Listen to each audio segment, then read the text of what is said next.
Guys जैसा कि पिछली कई वीडियोस में मैं आपको बता चुका हूँ कि अपना क्या है, मेंस ओवर हो चुका है। तो अभी थोड़ा कि किस तरीके से प्री की हमारी स्ट्रेटजी रही और मेरे जो इस बार प्रीलिम्स में मार्क्स बन रहे थे वो अराउंड 125 के आसपास बन रहे हैं वेरियस आंसर कीज से।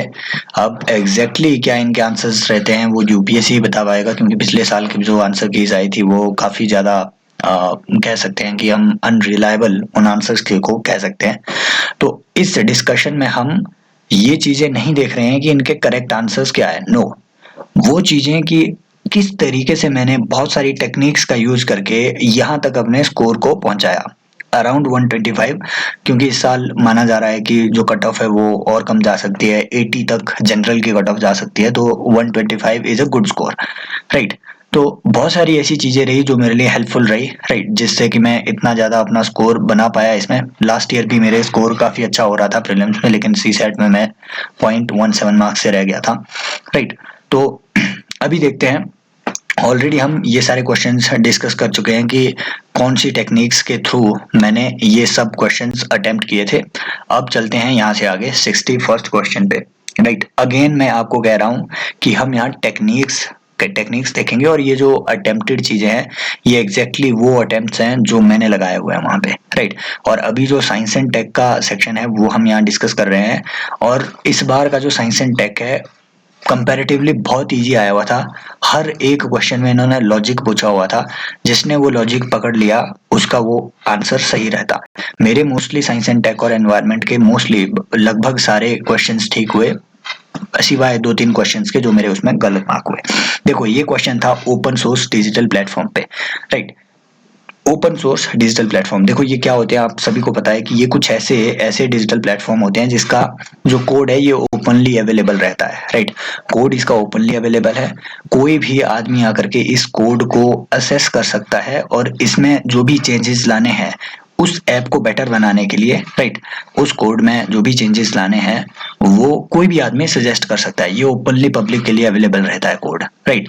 तो ओपन सोर्स जो डिजिटल प्लेटफॉर्म है, इसमें मुझे पता था कि आरोग्य सेतु है क्योंकि देखो एक ministry of information and technology का एक बग बाउंटी प्रोग्राम भी आया था, राइट। बग बाउंटी प्रोग्राम, मेरे पास अभी यहाँ राइटिंग पैड नहीं है, इसलिए हो सकता है कि आपको राइटिंग टैब नहीं है, इसलिए हो सकता है थोड़ी दिक्कत हो इसमें, राइट। तो ये मैं अभी स्क्रीन पे इसी से ही पेन से ही लिख रहा हूँ। तो जो बग बाउंटी प्रोग्राम आया था माइटी का वो भी इसी से रिलेटेड था, आरोग्य सेतु ऐप से रिलेटेड। आपको याद होगा कि जो विपक्ष के जो उस वक्त के लीडर्स थे, राइट, अपने कांग्रेस वगैरह, इन्होंने ये बात कही थी उस वक्त कि आरोग्य सेतु का जो डेटा है वो सिक्योर नहीं है क्योंकि एक ओपन सोर्स प्लेटफॉर्म है, राइट। और इसलिए भी कि इसमें जो बग्स हैं उनको आइडेंटिफाई करने के लिए वो बग बाउंटी प्रोग्राम लाया था। तो इसलिए मैं यहाँ कंफर्म था कि आरोग्य सेतु ऐप तो है ही है ओपन सोर्स। और जहां अब ऑप्शन 1 नहीं था उसे मैंने एलिमिनेट कर दिया क्योंकि आरोग्य सेतु तो था ही, आरोग्य सेतु था ही। अब हमारे पास बचते हैं सिर्फ 3 ऑप्शंस।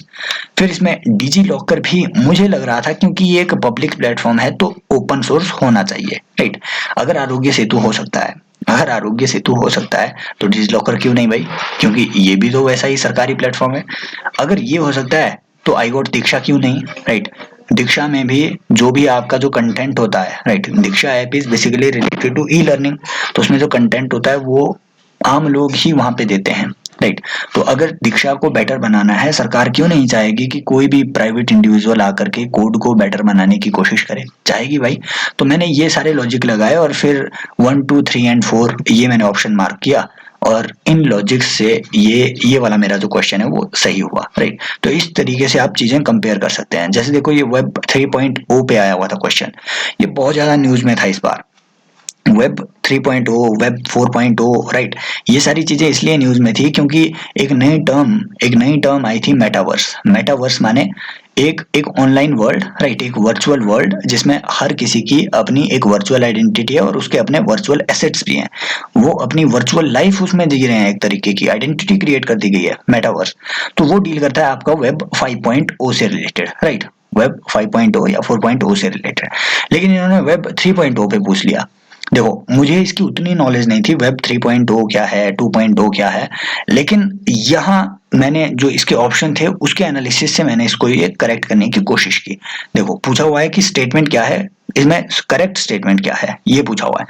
अगेन मैं आपको कहूंगा जब भी प्री आपको अटेम्प्ट करना हो, किसी भी स्टेटमेंट को पढ़ने से पहले कोशिश करो कि लास्ट में देखो कि करेक्ट क्या है इनकरेक्ट क्या है, इनमें क्या पूछा हुआ है। राइट, करेक्ट पूछा हुआ है तो web 3.0 technology enables people to control their data. लग रहा है कि चलो ठीक है, लग रहा है ठीक है। राइट, लग रहा है ठीक है। दूसरा कि इन वेब 3.0, राइट, और ये भी लग रहा है कि ये कुछ ब्लॉकचेन की बात कर रहा है। लोग अपने डाटा को कहां पे कंट्रोल करते हैं? ब्लॉकचेन में। क्यों? क्योंकि blockchain is a decentralised platform, इतना तो पता है। तो ये भी लग रहा है कि ये कुछ ब्लॉकचेन की बात कर रहा है, ये पहली स्टेटमेंट। मान लो हम कंफर्म नहीं है, फिर दूसरी स्टेटमेंट कहती है कि in web 3.0 world there can be blockchain based social networks. There can be मतलब हो सकता है। और मैंने फिर से आपको कहा ये दोनों स्टेटमेंट्स तो सिमिलर है, ये दोनों स्टेटमेंट सिमिलर है। अगर ये सही होगी तो ये भी सही होगी। राइट, अगर स्टेटमेंट 1 सही होगी स्टेटमेंट 2 भी सही होगी, क्योंकि हमने ऑलरेडी ऊपर देख लिया है कि ये कुछ ब्लॉकचेन जैसी चीजों के बारे में बात कर रहा है, डिसेंट्रलाइज्ड डेटा के बारे में बात कर रहा है, और डिसेंट्रलाइज्ड डेटा अपने कहाँ होता है? ब्लॉकचेन नेटवर्क्स में। तो ये दोनों स्टेटमेंट सिमिलर है, एक ही चीज से बिलोंग करती है, इतना हमें मालूम है। इसलिए करेक्ट अगर होगी तो ये दोनों होगी, इनकरेक्ट होगी तो दोनों नहीं होगी। राइट, तीसरा आता है कि web 3.0 is operated by users collectively rather than A corporation. Again ये जो थर्ड स्टेटमेंट है, क्या आपने कभी ब्लॉकचेन को पढ़ा है? उसमें भी यही बात आती है कि ब्लॉकचेन टेक्नोलॉजी को लोग कलेक्टिवली उसे मैनेज करते हैं, कोई सेंट्रलाइज्ड डेटाबेस नहीं होता है उसका ब्लॉकचेन में। राइट, तो एक कोई कॉर्पोरेशन के कंट्रोल में नहीं होता है, यूजर्स के कंट्रोल में होता है ब्लॉकचेन का डाटा। इट मींस ये तीनों स्टेटमेंट्स एक ही चीज के बारे में बात कर रही है भाई। राइट, ब्लॉकचेन के बारे में ही बात कर रही है ये। तो लगभग लगभग ये वेब 3.0 हम अनुमान लगा सकते हैं कि ये डिसेंट्रलाइज्ड डाटा के डिसेंट्रलाइजेशन से डील करता है, इसलिए ये तीनों स्टेटमेंट मैंने करेक्ट मार्क कर दी। राइट, ये भी इंपॉर्टेंट है ये जानना कि जो इंटेंट ऑफ द स्टेटमेंट है, right, intention of the statement, उसको जानना जरूरी है किसी भी यूपीएससी के क्वेश्चंस में। राइट, तो इस तरीके से आप देख सकते हैं कि I eliminated all this options. Eliminate क्या मतलब? I came to the correct answer. Right, next आता है कि software as a service. PYQs का एनालिसिस इसीलिए इंपॉर्टेंट है क्योंकि पीवाईक्यू से ही आपके जो बाकी क्वेश्चन है वो डिराइव होते हैं। देखो ये जो सॉफ्टवेयर एज ए सर्विस का क्वेश्चन आया हुआ था, आई थिंक इससे पहले किसी 2016 या 2017 के किसी एक क्वेश्चन पेपर में आपकी platform as a service, right, platform as a service, platform as a service, समझ लो ऐसे ही।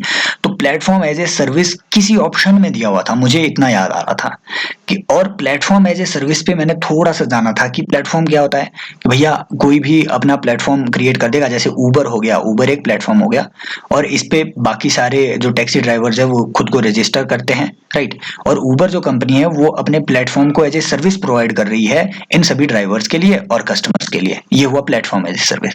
ऐसे ही आजकल सॉफ्टवेयर एज ए सर्विस चला हुआ है। Right, software as a service मतलब कोई भी कंपनी होगी उसका अपना सॉफ्टवेयर है और उसे वो एक तरीके से क्लाउड सॉफ्टवेयर के तौर पे लोगों को देगी, जैसे मेमोरी हो गया, राइट, क्लाउड सेविंग हो गया, जैसे ड्राइव सेविंग हो गया, वो आपका सॉफ्टवेयर एज ए सर्विस में आता है, सास में। तो अब फिर से आ जाओ इधर कि SaaS buyers can customise user interface and can change data fields. Standby mode में रखो। कैन पूछा हुआ है भाई, और साइंस एंड टेक में यूजुअली भाई कैन कुछ भी करना साइंस एंड टेक में यूजुअली पॉसिबल है। राइट, कैन मीन्स कि आप कुछ कर सकते हैं, और साइंस एंड टेक में कुछ भी करना यूजुअली पॉसिबल है, पॉसिबिलिटी हर चीज की रहती है। नेक्स्ट आता है कि सास users can assess there data through their mobile devices. भाई इसीलिए तो सास है, इसीलिए तो सॉफ्टवेयर एज ए सर्विस है, कि ताकि हर एक यूजर को अपना सॉफ्टवेयर ना बनाना पड़े, वो किसी दूसरी कंपनी से सॉफ्टवेयर उधार ले ले। राइट, इसीलिए तो सॉफ्टवेयर एज ए सर्विस है कि अपना डाटा ना बनाना पड़े। तो it means mobile service provide की जाती है, मोबाइल सर्विस प्रोवाइड की जाती है सास के अंडर। इतने में मैं कंफर्म हो गया कि सेकंड स्टेटमेंट तो करेक्ट है। ये देखो मैंने तभी करेक्ट यहाँ पे मार्क किया है। अगला मेरा जो थॉट प्रोसेस था कि Outlook, Hotmail, Yahoo mail are the forms of SaaS, हो सकता है भाई ये भी सही हो, और स्टेटमेंट 1 भी मुझे करेक्ट लग रही थी क्योंकि यहाँ ये कैन कैन वाली चीजें हैं, तो मैंने all of the above all three इसमें मार्क कर दिया था और ये तीनों करेक्ट थी। मैं बाय द एंड ऑफ मतलब जब तक मैं ये क्वेश्चन पढ़ के खत्म हुआ, राइट, तब तक मुझे कंफर्म था कि ये तीनों स्टेटमेंट्स करेक्ट है, करेक्ट की तरफ जा रही है। अब देखो, इतनी एग्जैक्ट नॉलेज, इतना रिसर्च किसी ने भी नहीं किया होगा एक टर्म पे। सॉफ्टवेयर एज ए सर्विस ये एक टर्म है, ये कोई अपना सॉफ्टवेयर नहीं है। तो यहाँ आपका सिर्फ लॉजिक काम आएगा कि इनमें से कौन सही हो सकता है, कौन गलत हो सकता है। यहाँ देखो, इसीलिए इसीलिए इसमें कैन कैन वर्ड डाला गया है। हाँ भाई, कर सकते हैं अपनी तरफ से कस्टमाइज, क्यों नहीं कर सकते हैं, राइट। फॉर एग्जाम्पल, अगर यहाँ दिया हुआ है कि Yahoo mail is a form of SaaS, right, तो याहू मेल को तो आप कस्टमाइज कर सकते हैं अपनी तरफ से, राइट। आप वहां पे कस्टमाइजेशन, मान लो आपने, इवन अगर आप जीमेल कर रहे हो उसमें भी कस्टमाइजेशन होता है, उसमें भी कस्टमाइजेशन होता है, राइट। आप वहां खुद कस्टमाइज कर सकते हो कि कौन सी मेल्स ऊपर आनी चाहिए, कौन सी नीचे आनी चाहिए, कौन सी आपने ब्लॉक करनी है, कौन सी अनब्लॉक करनी है। ये कस्टमाइजेशन आपके याहू मेल वगैरह में होता है। अगर स्टेटमेंट 3 सही है तो 1 भी सही होगी भाई, राइट। 2 तो सही है ही है, इसलिए डी इज ऑप्शन। तो इस तरीके से आप इसमें देख सकते हैं। ये बहुत नॉर्मल सी क्वेश्चन है। ये एक इंपॉर्टेंट क्वेश्चन था जो कंटेक्सचुअल था, जिसका जिसका जो कंटेक्स्ट क्लियर था वो इसको इजीली अटेम्प्ट कर सकता था। फ्रैक्शनल ऑर्बिटल बॉम्बार्डमेंट सिस्टम पे ये क्वेश्चन था और मेरा ये सही मार्क हुआ है। ये क्या सिस्टम है एक्चुअली, रिसेंटली क्या किया, चाइना ने किया था, अपनी एक मिसाइल लॉन्च की उन्होंने, राइट। ऑर्बिट में एक मिसाइल लॉन्च की, और वो एक इस तरीके की मिसाइल थी कि पहले वो ऑर्बिट में जाएगी, फिर धरती के ऑर्बिट में घूमेगी, चक्कर काटेगी धरती के चारों ओर, वहां से फिर वो पेलोड को नीचे ग्रेविटी के इन्फ्लुएंस में धरती पे फेंकेगी। पेलोड मतलब जो आपका वॉरहेड होता है, राइट। मान लो कोई बॉम्ब हो गया, वो धरती के ऑर्बिट से ये बॉम्ब वगैरह फेंकेगी नीचे। इसलिए इसका वास्ट कवरेज होता है, पूरी धरती को ये कहीं पे भी कवर कर सकती है, क्योंकि ये ऊपर आपके ऑर्बिट में उड़ रही है। फ्यूल का कंजम्पशन भी कम होता है। क्यों? क्योंकि आपका जो ऊपर से वॉरहेड नीचे गिर रहा है, ये ग्रेविटी के इन्फ्लुएंस में गिर रहा है, राइट। तो मुझे इसका एग्जैक्ट आइडिया था कि क्या ये है फ्रैक्शनल ऑर्बिटल बॉम्बार्डमेंट सिस्टम, इसलिए मैंने इसे सी मार्क कर दिया। मान लो अगर आपको आइडिया ना होता तो आप कैसे इसको कर सकते थे। देखो, बॉम्बार्डमेंट सिस्टम पे ध्यान दो। बॉम्बार्डमेंट सिस्टम मतलब कुछ स्ट्राइक किया जा रहा है, नंबर 1। फ्रैक्शनल ऑर्बिटल पे भी ध्यान दो कि कुछ ऑर्बिट की बात हो रही है भाई। अभी ऑर्बिट हो सकता है धरती का हो सकता है किसी दूसरे ग्रह का हो, या ऑर्बिट हो सकता है किसी किसी एक चीज का भी हो, राइट। मान लो जैसे आर्टिफिशियल सन क्रिएट किया गया है चाइना में, जो उनका टोकामक रिएक्टर क्रिएट किया है, मान लो उस तरीके की कोई आर्टिफिशियल चीज क्रिएट की हो जिसके चारों ओर कोई दूसरी चीज घूम रही हो, ऑर्बिट उसका भी हो सकता है, राइट। तो यहाँ ऑर्बिटल में कंफ्यूजन है, लेकिन इतनी बात है कि कोई चीज घूम रही है, कोई चीज घूम रही है। अब यहाँ नीचे आके देखो कि it is a hypersonic missile launched into the space to counter the asteroid approaching earth and explode it in the space. ये बिल्कुल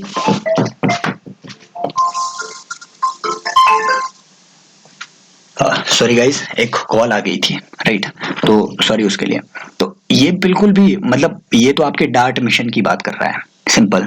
वो बंदा एलिमिनेट कर सकता था जिसे भी पता होगा कि नासा ने एक डार्ट मिशन इस तरीके का लॉन्च किया हुआ है। दूसरा कि it is a spacecraft lands on another planet after making several orbital motions. देखो, यहाँ लैंडिंग की बात हो रही है और यहाँ बॉम्बार्डमेंट की बात हो रही है। बॉम्बार्डमेंट मतलब ऊपर से बॉम्ब की तरह कुछ गिराना, स्ट्राइक करना।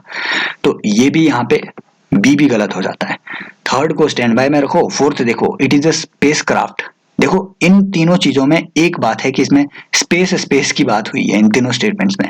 ये एक स्पेस क्राफ्ट है, ये एक स्पेस क्राफ्ट है। Space craft moving along a comet with the same speed and places a probe on its surface. ये बिल्कुल अगेन देखो, कोई भी अगर आपको प्रोब माने कोई भी इंस्ट्रूमेंट अगर कहीं पे आपको प्लेस करना है ना किसी सरफेस पे, तो आप उस इंस्ट्रूमेंट को बम्बार्ड नहीं करोगे, वो ब्लास्ट हो जाएगा, आपका इंस्ट्रूमेंट ही टूट जाएगा, राइट। बम्बार्ड थोड़ी ना करोगे। बम्बार्डमेंट मतलब स्ट्राइक कर रहे हो। प्लेसमेंट मतलब आप बड़े बड़े पीसफुली उसको बड़े कामनेस के साथ प्लेस कर रहे हो। तो डी को भी आप एलिमिनेट कर सकते थे अगर आपको पता ना होता। तो सी इज योर करेक्ट आंसर कि ये एक ऐसी मिसाइल है जो अर्थ के ऑर्बिट में जाके वहां से अपना जो वारहेड है उसको नीचे धरती पे छोड़ती है, right. This was the right answer. तो this can be your approach. Next आता है कि क्यूबिट। अब ये जिसको पता है पता है नहीं पता है कुछ नहीं कर सकते, क्योंकि भाई अगर इतना सिंपल क्वेश्चन आपको पता नहीं है तो क्या हो सकता है। Qubit is related to quantum computing, right. जैसे हमारे नॉर्मल कंप्यूटिंग में 0 और 1 ये दो बिट्स होती है, 0 और 1, वैसे ही क्वांटम कंप्यूटर में क्यूबिट्स का यूज हम करते हैं, राइट।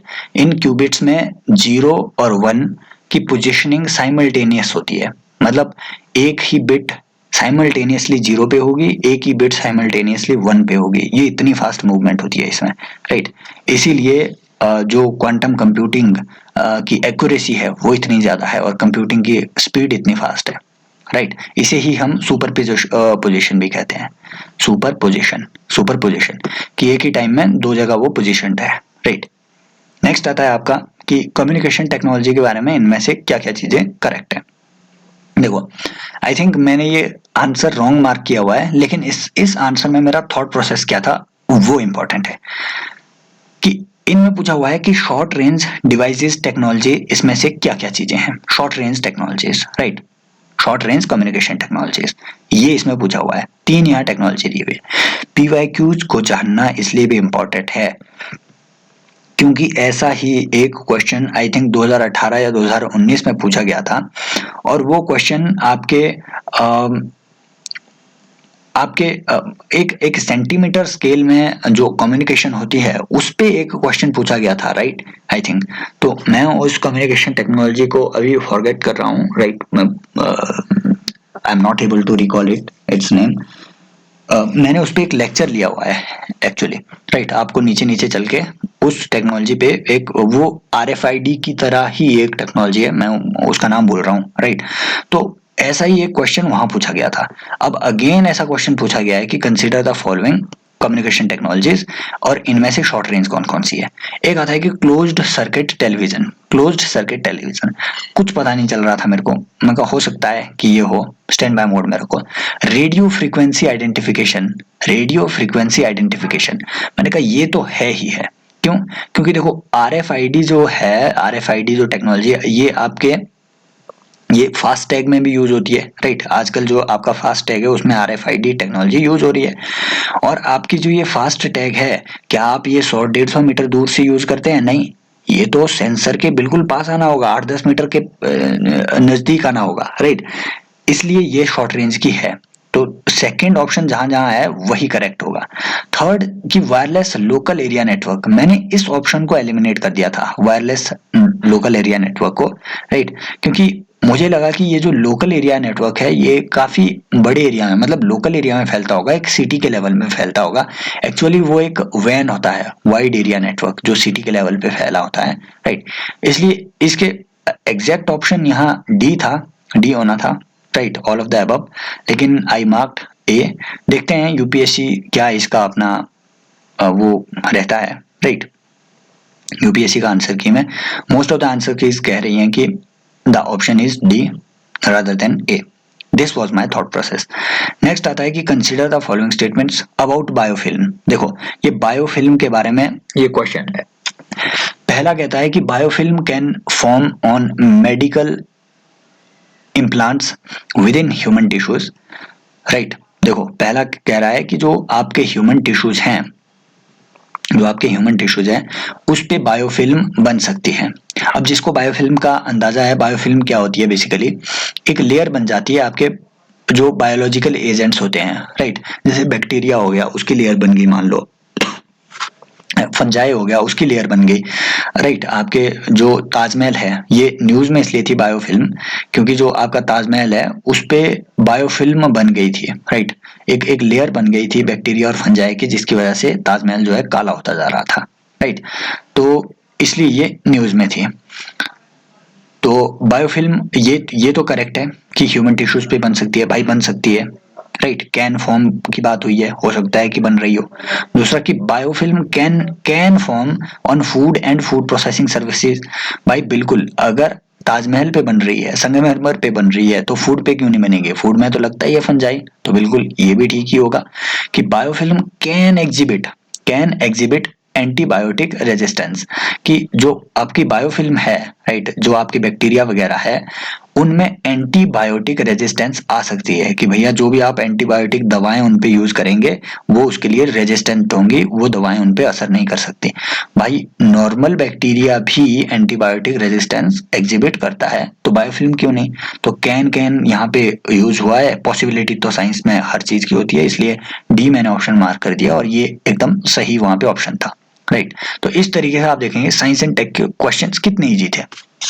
नेक्स्ट आता है कि consider the following statements in respect of probiotics. Probiotics देखो, यूजुअली जो प्रोबायोटिक्स है इस साल न्यूज में इसलिए था क्योंकि जो डाइजेस्टिव सिस्टम्स वगैरह थे, इन प्रोबायोटिक्स पे रिसर्च काफी ज्यादा हुआ था, राइट। डाइजेस्टिव सिस्टम से रिलेटेड ये होते हैं, आपके स्टमक वगैरह में, गट वगैरह में ये पाए जाते हैं बैक्टीरिया। तो पहली स्टेटमेंट तो ठीक ही थी कि probiotics are made up of both bacteria and yeast. ये मुझे लग रहा था कि हाँ ये ठीक है, यीस्ट के भी बन सकते हैं, राइट, क्योंकि मैं आर्ट्स मीडियम का हूँ, राइट, आर्ट्स साइड से हूँ, तो मेरा साइंस में उतनी डीप नॉलेज नहीं है कि यीस्ट जो है प्रोबायोटिक होता है या नहीं होता है।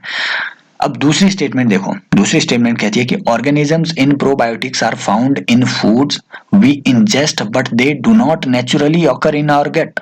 देखो, अगर अगर प्रोबायोटिक्स हैं, अगर प्रोबायोटिक्स आपके फूड में है, फूड में है, तो तो फूड तो आप अपने गट में इंजेस्ट कर रहे हो, पेट में इंजेस्ट कर रहे हो। मान लो अगर ये गट में प्रोड्यूस नहीं होते हैं, बाहर से ही आ रहे हैं, फिर भी आपके गट में ये मिलेंगे क्योंकि फूड के साथ तो ये जाएंगे ही जाएंगे। बट यूजुअली होता है कि जैसे ई कोली बैक्टीरिया होता है, अगर आपने थोड़ा बहुत पढ़ा हुआ है, ये आपके गट में पाया जाता है, जो इंटेस्टाइन है उसमें ई कोली बैक्टीरिया पाया जाता है, वो भी एक प्रोबायोटिक है। ये आपके डाइजेस्टिव सिस्टम को और ज्यादा स्ट्रांग बनाता है, ई कोली बैक्टीरिया। तो मैंने सीधा इसको ऑप्शन 2 को यहाँ पे एलिमिनेट कर दिया था, right. Option 2 eliminated, option 2 eliminated. एक तो करेक्ट होना ही था, इसलिए मैंने तीसरा स्टेटमेंट देखी भी नहीं, सीधा सी मार्क कर दिया और ये करेक्ट था। दूसरा, ये जो थर्ड स्टेटमेंट है ये कहती है कि probiotics help in the digestion of milk and sugar. ये बिल्कुल सही है, probiotics help in digestion of milk and sugar. एक एक्स्ट्रा इंफॉर्मेशन ये मैंने कहीं पढ़ी थी कि जो चाइना के लोग हैं, जो चाइना के लोग हैं, इन ये लोग जो है ये मिल्क को उतना डाइजेस्ट नहीं कर पाते हैं क्योंकि इनके पेट में ये जो बैक्टीरिया है ये नहीं पाए जाते हैं, राइट। प्रोबायोटिक्स उतने नहीं पाए जाते हैं मिल्क को डाइजेस्ट करने वाले बैक्टीरियाज, राइट। तो ये बात है कि they help in the digestion, right. So next question, तो आप लोगों ने क्या करना है कि सिर्फ अप्रोच देखनी है कि किस तरीके से हम साइंस एंड टेक के इस तरीके के क्वेश्चंस को हम सॉल्व कर सकते हैं। देखो अगेन अगेन क्यों पीवाईक्यूज आपके लिए इंपॉर्टेंट है? पीवाईक्यूज इसलिए इंपॉर्टेंट है क्योंकि वो डायरेक्टली रिपीट होते हैं। अगर आपने इस साल का सीडीएस का एग्जाम दिया होता ना, सीडीएस 1, मेरा वो भी क्लियर है, सीडीएस 1 और सीडीएस 2 दोनों, राइट। तो अगर आपने सीडीएस 1 दिया होता तो आपका ये क्वेश्चन आप आंख बंद करके लगा सकते हो। सीडीएस 1 में मैंने ये रॉन्ग मार्क कर दिया, लेकिन फिर थोड़ा मैंने इस पे देखा कि कौन कौन सी जो कोविड-19 की हमारी वैक्सीन हैं वो किस तरीके की हैं, राइट। उस पर थोड़ा रिसर्च किया और ये 69th क्वेश्चन में आ गया। मैंने पाया कि जो इंडिया की वैक्सीन हैं, राइट, ना तो आपका जो कोविशील्ड और ना ही कोवैक्सीन, इनमें से कोई भी, और ना ही स्पुतनिक भी, इनमें से कोई भी वैक्सीन आरएनए वैक्सीन नहीं है। यूजुअली आपके जो एमआरएनए वैक्सीन हैं ये आपके जो यूएसए की मॉडर्ना है, राइट, मॉडर्ना हो गया, इस तरीके की जो वैक्सीन हैं ये आपके एमआरएनए वैक्सीन हैं। इंडिया की जो भी वैक्सीन है ये यूजुअली आपकी वायरल वेक्टर वैक्सीन थे, इतना मुझे पता था। तो यहाँ देखो पहला ही स्टेटमेंट कहता है कि serum institute of India produced covid vaccine named Covishield using mRNA platform. ये मैंने पहले ही एलिमिनेट कर दिया वहां पे, राइट। देखो जहां जहां 1 है ये मैंने पहले ही वहां पे सीधा एलिमिनेट कर दिया था एंड आंसर मेरा सीधा आ गया था B. Sputnik V vaccine is a vector based vaccine, ये मुझे पता था। अब मुझे क्या पता था, जब एलिमिनेशन होगी भाई तो हो गई। And Covaxin is inactivated pathogen based vaccine, ये भी बिल्कुल सही है and B was the right option. और अगर आपने इस ऑप्शन को देखो, मेंस में ये सवाल डायरेक्टली रिपीट हुआ। मेंस इस साल का जो हुआ उसमें जीएस पेपर 3 में सीधा ये पूछा गया कि वैक्सीन क्या है, वैक्सीन काम कैसे करती है, प्रोसेस बताओ इनके काम करने का, और ये भी पूछा कि कौन कौन से टाइप्स की वैक्सीन है इंडिया में जो बनी हुई है, उन टाइप्स को बताओ इंडियन वैक्सीन का। तो मैंने एक कोवैक्सीन लिखा, कोविशील्ड लिखा, राइट, जो इंडियन वैक्सीन है। स्पुतनिक वी तो रशियन है, राइट। तो इस तरीके से इसीलिए आपके लिए पीवाईक्यूज इंपॉर्टेंट है, ये डायरेक्टली रिपीट होते हैं, एटलीस्ट इनका पैटर्न तो डायरेक्टली रिपीट होता है। This was the master question भाई। 70th क्वेश्चन, ये जो सोलर स्टॉर्म्स के बारे में पूछा हुआ है, सोलर फ्लेयर्स के बारे में, ये बहुत ज्यादा न्यूज में थे पिछले साल। क्यों? क्योंकि जो सोलर साइकिल है ये पिछले साल चेंज हुआ था, राइट। पिछले या उससे पिछले साल सोलर साइकिल क्या है कि 11 साल के बाद जो सोलर एक्टिविटीज हैं इसमें चेंज आता रहता है, राइट। कहीं ज्यादा सोलर स्पॉट डार्क स्पॉट बन जाएंगे, कहीं कम डार्क स्पॉट बनेंगे, राइट। तो ये जो सोलर साइकिल है इसकी वजह से सोलर फ्लेयर्स का जो इंजेक्शन है वो ज्यादा बढ़ गया था पिछले साल, इसलिए ये न्यूज में थे। और देखो यहाँ यूपीएससी हमेशा आपकी नॉलेज से खेलेगा, वो आपसे क्वेश्चन नॉर्मल चीजों से इस तरीके से पूछेगा कि आप कंफ्यूज हो जाओगे कि इसका आंसर क्या होगा। अब देखो इस एक क्वेश्चन में यूपीएससी ने science and tech plus environment plus geography पूछ लिया था, तीन चीजें एक ही साथ पूछ ली थी। ऑप्शन कितने दिए थे? 7। और मैंने हर बार कहा है जहां भी यूपीएससी इतने ज्यादा ऑप्शन दे रहा हो कोशिश करो कि वहां कोई ना कोई ऐसा ऑप्शन खोजो जिसे आप एलिमिनेट कर सको, ये यूपीएससी का ट्रेंड है। पिछले साल भी यूपीएससी ने एक ऐसा ही क्वेश्चन पूछ लिया था मैग्नेटाइट पोल्यूशन पे, राइट। मोस्ट ऑफ द लोगों ने all of the above mark कर दिया। एक्चुअली उससे एक दो ऑप्शन एलिमिनेट होने थे, जैसे कि जो आपका माइक्रोवेव्स है, घर के माइक्रोवेव्स, वहां से मैग्नेटाइट पार्टिकल्स इंजेक्ट नहीं होते हैं, राइट। तो ये सब चीजें ध्यान में रखनी है। तो इसमें क्या कहता है कि possible effects on earth solar flares के क्या हो सकते हैं। पहला दिया कि GPS navigation system could fail, ये मुझे पता था कि हाँ जीपीएस सिस्टम पे इसका असर हो सकता है, कम्युनिकेशन पे भी होता है, राइट, पावर ग्रिड्स पे भी होता है, ये बात सही है। यहाँ लिखा है कि tsunamis could occur at equatorial regions. देखा सोलर फ्लेयर्स का सुनामी से क्या लेना देना, राइट। अब किसी को भी अगर पता है कि सोलर स्टॉर्म्स जो हैं वो आपके एक आयनाइज्ड स्टॉर्म होते हैं, राइट। सोलर फ्लेयर्स कुछ भी नहीं है, सोलर जो आपका सोलर सरफेस है, राइट, जो सन का सरफेस है वहां से आयंस इजेक्ट होते हैं, आयंस का इजेक्शन होता है। और आयंस जब भी अर्थ की ओर आएंगे तो वो क्या है कि अर्थ के चारों ओर तो मैग्नेटोस्फीयर है, मतलब अपनी मैग्नेटिक फील्ड है अर्थ की। तो जब वो मैग्नेटिक फील्ड के साथ इंटरेक्शन करेंगे तो वो यहाँ घूमते रहेंगे और ऑरोरा बन जाएगा उसका, इसी को हम ऑरोरल एक्टिविटी कहते हैं। नॉर्थ पोल और साउथ पोल में इसका ऑरोरा बन जाएगा। जब भी ये इस तरीके के आयंस स्ट्राइक करेंगे वो नॉर्थ पोल और साउथ पोल में घूम जाएंगे, क्योंकि अर्थ की अपनी एक मैग्नेटिक शील्ड है, वो मैग्नेटोस्फीयर इसको बाहर पुश करता है, राइट। इंटरेक्शन जब इसकी मैग्नेटोस्फीयर से होती है तो ये धरती तक तो पहुंचेगी नहीं भाई। सुनामी क्या होती है? वाटर का मूवमेंट, राइट। तो ये वाटर पे इसका कोई ऐसा इंपैक्ट नहीं पड़ेगा कि इससे सुनामी आ जाए, राइट। कंसेप्चुअल क्लैरिटी अगर किसी की इतनी है। दूसरी एक इन्होंने और इसमें हिंट छोड़ रखा था कि फॉरेस्ट फायर आ सकती है। अगेन इससे फॉरेस्ट फायर कैसे आएगी? जब ये सारे जो आयन्स है ये ऊपर ही अर्थ के मैग्नेटोस्फीयर जो आयन मंडल है, आयनोस्फीयर है, वहीं पे जब ये सारे सोलर फ्लेयर्स वहां पे रोक दिए जा रहे हैं तो फॉरेस्ट में फायर कैसे आएगी? फिफ्थ स्टेटमेंट को भी एलिमिनेट कर दो, राइट। तो इस तरीके से जो है आप इन दोनों स्टेटमेंट्स को एलिमिनेट करके 1, 3, 4, 6 एंड 7 ये आपका आंसर था और यही आपका राइट आंसर है। मोस्ट ऑफ द लोगों ने ये डी ऑप्शन इसमें मार्क कर दिया कि इतनी सारी स्टेटमेंट है, all of the above mark कर दो और सही होगा। ये approach all of the above वाली यूपीएससी में नहीं चलेगी। यूपीएससी ये जान चुका है कि आप कहाँ खेल रहे हैं उससे, एंड यूपीएससी भाई बाप तो बाप होता है, वो खुद से थोड़ी ना खेलने देगा। Among the following crops, which one of the most important? भाई सीधा क्वेश्चन, इसीलिए पीवाईक्यूज इंपॉर्टेंट है। पिछले साल भी शुगर केन पे ऐसा ही एक क्वेश्चन आया हुआ था कि सबसे ज्यादा जो आपके वाटर कंजम्पशन वाली क्रॉप है वो क्या है? शुगर केन था उसका डायरेक्ट आंसर, राइट। कि सबसे ज्यादा वाटर पर जो कंजम्पशन है वो आपका शुगर केन कर रही है, राइट। इस साल पूछ लिया कि नाइट्रस ऑक्साइड्स और मीथेन का एमिशन सबसे ज्यादा कहाँ से होगा, राइट। तो बिल्कुल वो राइस से है, किसी को भी नॉलेज है इस बारे में, क्योंकि देखो राइस की कल्टीवेशन में क्या है कि हम फ्लड इरिगेशन का यूज करते हैं। फ्लड इरिगेशन मतलब खेत में पानी डाल देंगे, एकदम फ्लड कर देंगे खेत को।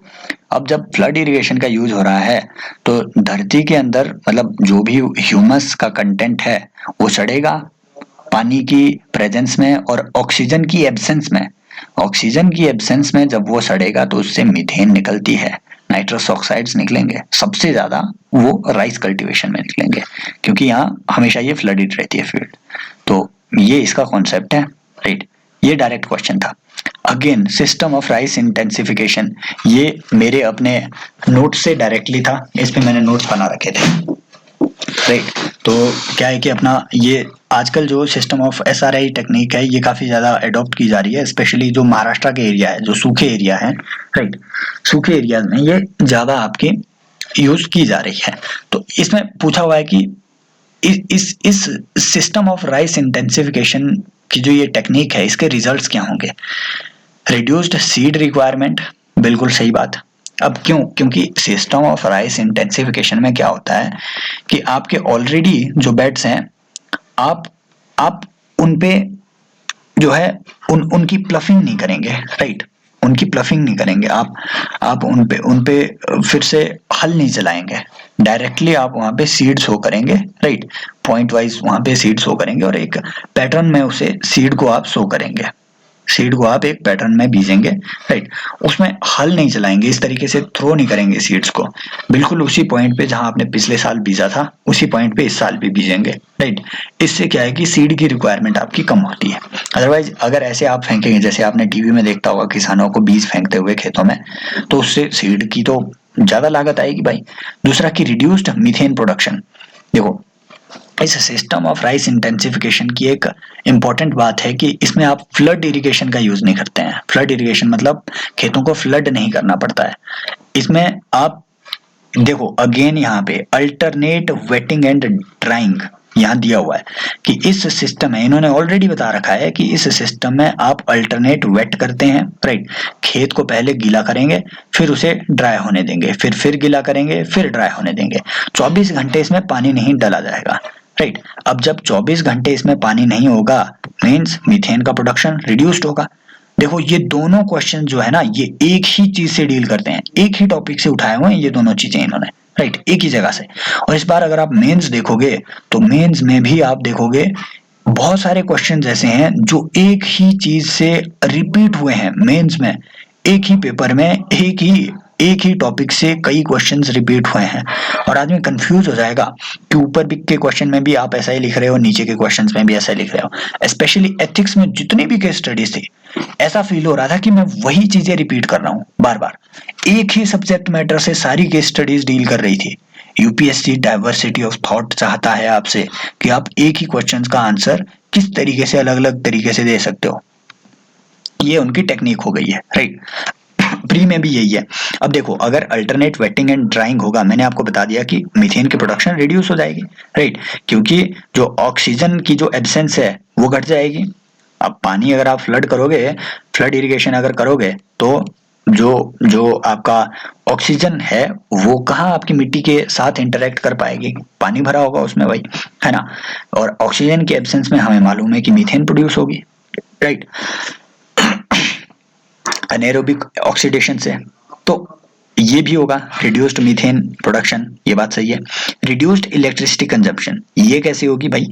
अब जब आप जो वेटिंग और ड्राइंग है ये जब आप अल्टरनेटिवली कर रहे हो, मतलब अभी सूखा छोड़ा है फिर इसे गीला करोगे फिर सूखने देंगे फिर गीला करोगे, मतलब पानी की रिक्वायरमेंट कम है। अगर पानी की रिक्वायरमेंट कम हो रही है तो आपको जो ट्यूबवेल चलानी पड़ रही है वो भी कम चलानी पड़ेगी, और अगर आपको ट्यूबवेल कम चलानी पड़ रही है, इलेक्ट्रिसिटी की रिक्वायरमेंट कम हुई ना, राइट, तो आपका D option is the right option. ये तीनों बहुत पॉजिटिव थे, इसलिए all of the above D was the right option, right.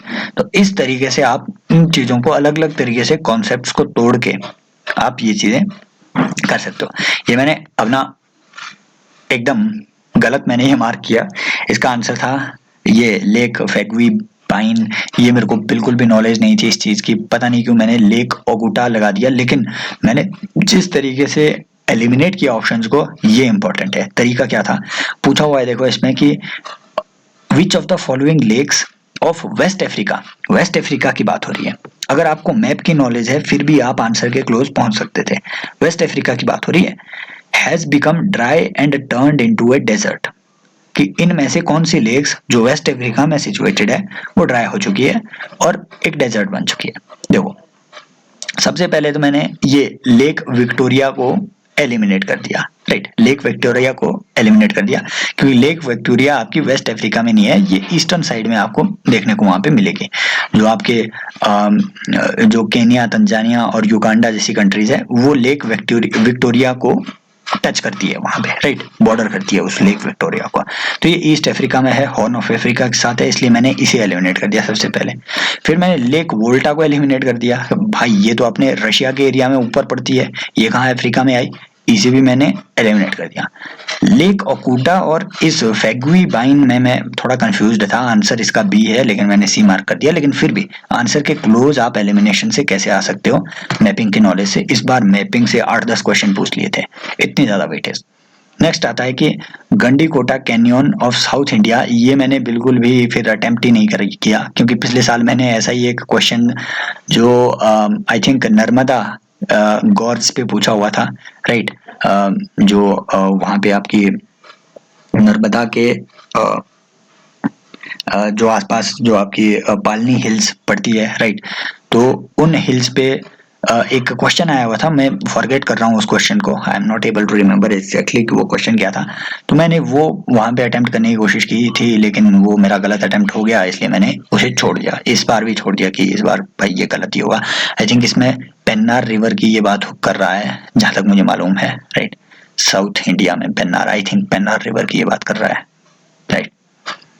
Next आता है कि ये इंपॉर्टेंट भाई, अगेन ये मैपिंग से, देखो तीसरा क्वेश्चन डायरेक्टली मैपिंग से, राइट, पूछा है कि मैच करो, मैच करो, ये एकदम सीडीएस टाइप का क्वेश्चन था।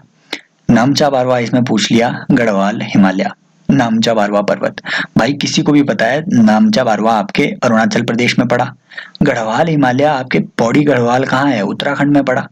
भाई उत्तराखंड और अरुणाचल में क्या लिंक है, राइट, गढ़वाल हिमालय वहां तक तो एक्सटेंड नहीं करेगा। इसे मैंने स्टेटमेंट 1 को एलिमिनेट कर दिया, राइट, 1 को एलिमिनेट कर दिया।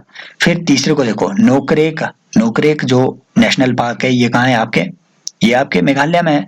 मुझे यहाँ थोड़ी बहुत कंफ्यूजन हुई कि हो सकता है कि जो नोकरेक नेशनल पार्क है, नोकरेक का एरिया है, ये हो सकता है कि सिक्किम के हिमालय में आए, पर फिर एकदम से मेरे दिमाग में स्ट्राइक कर गया मैप, और मैप कहता है कि अगर ये भारत है तो सिक्किम आपका यहाँ जैसे है, मेघालय आपका यहाँ पड़ा, मेघालय तो इधर पड़ा, सिक्किम आपका यहाँ जैसे है, यहाँ आपका आसाम आता है, इधर बांग्लादेश है नीचे, राइट, सिक्किम तो इतना पीछे, तो बिल्कुल ये मेघालय हिमालय से यहाँ इसको कनेक्ट कर ही नहीं सकते थे। मैपिंग की नॉलेज इस तरीके से आप अप्लाई कर सकते हो, और बी आपका सही ऑप्शन था, ये बात मेरी एकदम करेक्ट हो गई, राइट।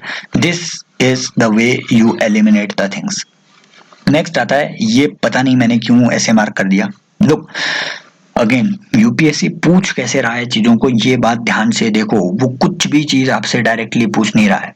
लेवेंट जो है, देखो हम जब भी विंड्स को पढ़ते हैं तो हमने मिस्ट्रल और लेवेंटर पढ़ रखी थी, मिस्ट्रल और लेवेंटर, मिस्ट्रल और लेवेंटर। ये मिस्ट्रल आपके स्पेन में चलती है और लेवेंटर आपकी जो फ्रांस और स्पेन के बीच का एरिया है वहां पे आपको देखने को मिलेगी लेवेंटर विंड। लेकिन उन्होंने लेवेंटर विंड नहीं पूछा, उन्होंने लेवेंट रीजन पूछा। लेवेंट रीजन कहीं ना कहीं आप देखो, लेवेंटर और लेवेंट के बीच में आप कुछ कनेक्शन तो इस्टेब्लिश कर सकते हो कि लेवेंटर वो विंड होगी जो लेवेंट के एरिया में चलती होगी, राइट। और लेवेंटर विंड कहाँ चलती है, अगर आपको इस बात की एग्जैक्ट नॉलेज होती तो आप इसका आंसर कर सकते थे, राइट। पूछा भी हुआ है कि ये जो लेवेंट रीजन है इसे मतलब ये कौन से एरिया को कहा जाता है, तो देखो region along eastern Mediterranean shores, right. I think this was the correct option, eastern Mediterranean. पर क्योंकि मैं इसमें कंफ्यूज इसलिए हो गया क्योंकि लेवेंटर जो विंड है ना, ये विंड आपके ओरिजिनेट होती है, मुझे इसका रूट एग्जैक्ट पता नहीं था लेकिन ये ओरिजिनेट होती है आपके स्पेन और स्पेन और फ्रांस के बीच, राइट, इतना मुझे पता था। मगर यार ये ईस्टर्न मेडिटेरेनियन में तो नहीं पड़ता है ये, राइट, इसलिए मैंने इसे एलिमिनेट कर दिया। हालांकि फिर बाद में जब मैंने थोड़ा इस पे सर्च किया तो लेवेंटर जो है ये ओरिजिनेट वहां होती है, लेकिन ये ईस्टवर्ड फ्लो करती है फिर मेडिटेरेनियन से होते हुए, और ईस्टर्न मेडिटेरेनियन का आपका जो एरिया है वहां पे ये बारिश लाती है, ये लेवेंटर विंड। ईस्टर्न मेडिटेरेनियन में ये लेवेंटर विंड बारिश लाती है, इसीलिए ईस्टर्न मेडिटेरेनियन के एरिया को लेवेंट कहा जाता है। मैंने पता नहीं क्यों उस वक्त क्या सोच के ये मार्क कर दिया था कि region along North African shores, right, North African shores. शायद मैंने इसी यही सोच के उस वक्त ये पर फिर इसमें फिर से दिया कि stretching from Egypt to Morocco, right. तो शायद मैंने ये सोच के वहां पे ये मार्क कर दिया कि हो सकता है कि स्पेन और पुर्तगाल जब ऊपर यहाँ से साउथ वर्ड ये विंड चल रही है तो हो सकता है कि ये नॉर्थ अफ्रीका में एंटर कर जाए, राइट, और नॉर्थ अफ्रीका में ये बारिश लाए। अब विंड भाई मैं भी इतना ही सोच पाया कि विंड सीधी थोड़ी ना चलती है कि सीधा नॉर्थ अफ्रीका में एंटर करेगी, वो तो ऐसे चलेगी थोड़ी, राइट। तो वो अपने रूट से थोड़ा डिफ्लेक्ट तो होगी, तो वो डिफ्लेक्ट होके ईस्टर्न मेडिटेरेनियन के एरिया में आपके बारिश ला देती है। This was the right option, right. लेकिन यहाँ देखना यह है कि डायरेक्टली यूपीएससी कुछ नहीं पूछ रहा है आपसे। मिस्ट्रल लेवेंटर वो डायरेक्ट भी पूछ सकता था कि विंड कहाँ चलती है, उन्होंने पूछ लिया कि लेवेंट एरिया कहाँ है, राइट। ये हमें यहाँ सीखना है।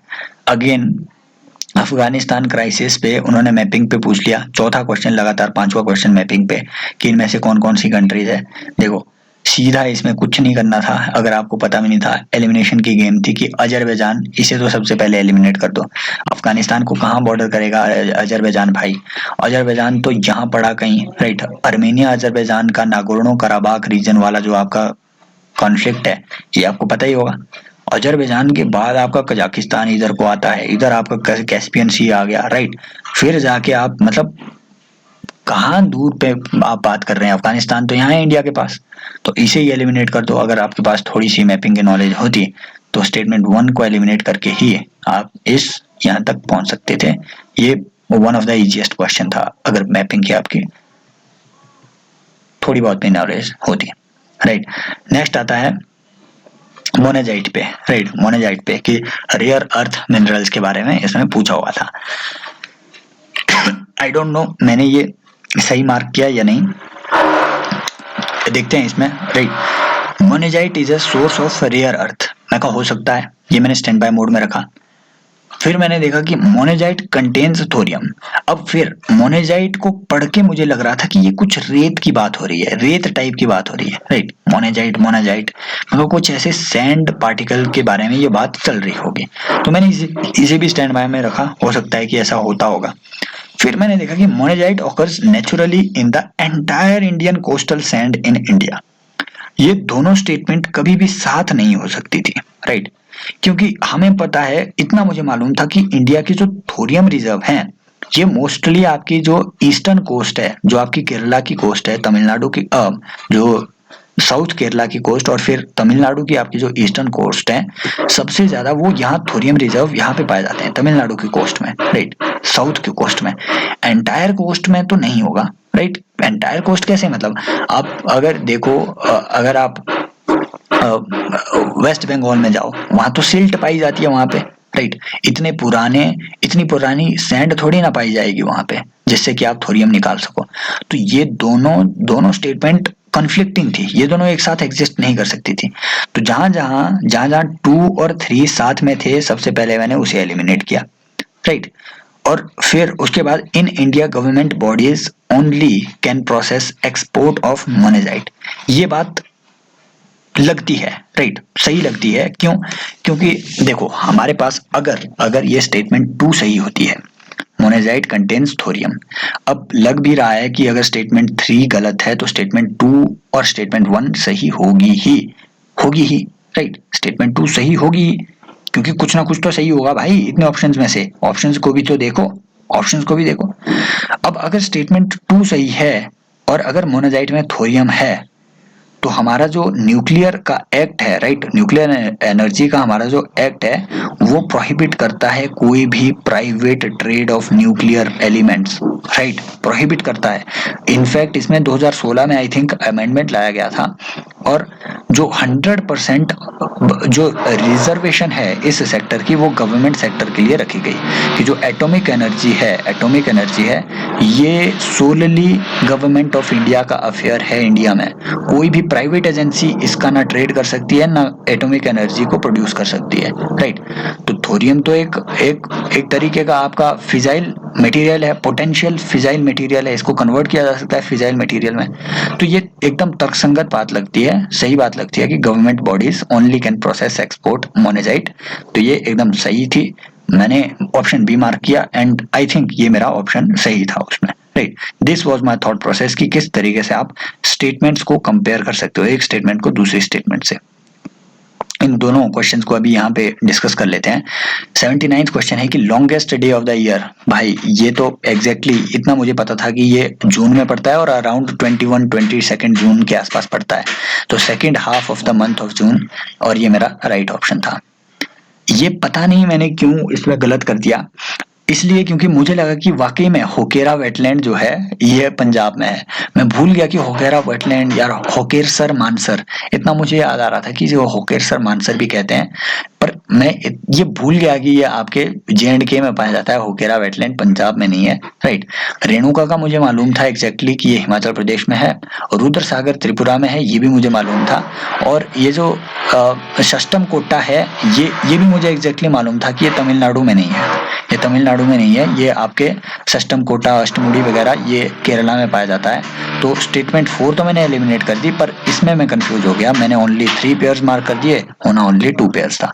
तो इस तरीके से मैपिंग बहुत ज़्यादा पूछी गई थी। आई होप ये वाले लेक्चर्स आपके लिए फ्रूटफुल साबित हो रहे होंगे गाइस। अगर ये थोड़े भी हेल्पफुल आपके लिए हैं तो प्लीज़ सपोर्ट में और कमेंट बॉक्स में बताइए कि किस तरीके से इनको बेटर बनाया जा सकता है। आई होप ये अप्रोचेस आपके लिए काम में आएंगी। और if you want to join the Telegram channel, तो टेलीग्राम चैनल का लिंक भी आपको डिस्क्रिप्शन में मिल जाएगा, वहाँ पे जाके देखिए और ज्वाइन कर लीजिए टेलीग्राम चैनल। शेयर कीजिए अपने दोस्तों के साथ इन लेक्चर्स को। बाकी मिलेंगे नेक्स्ट लेक्चर में, टेक केयर, बाय बाय।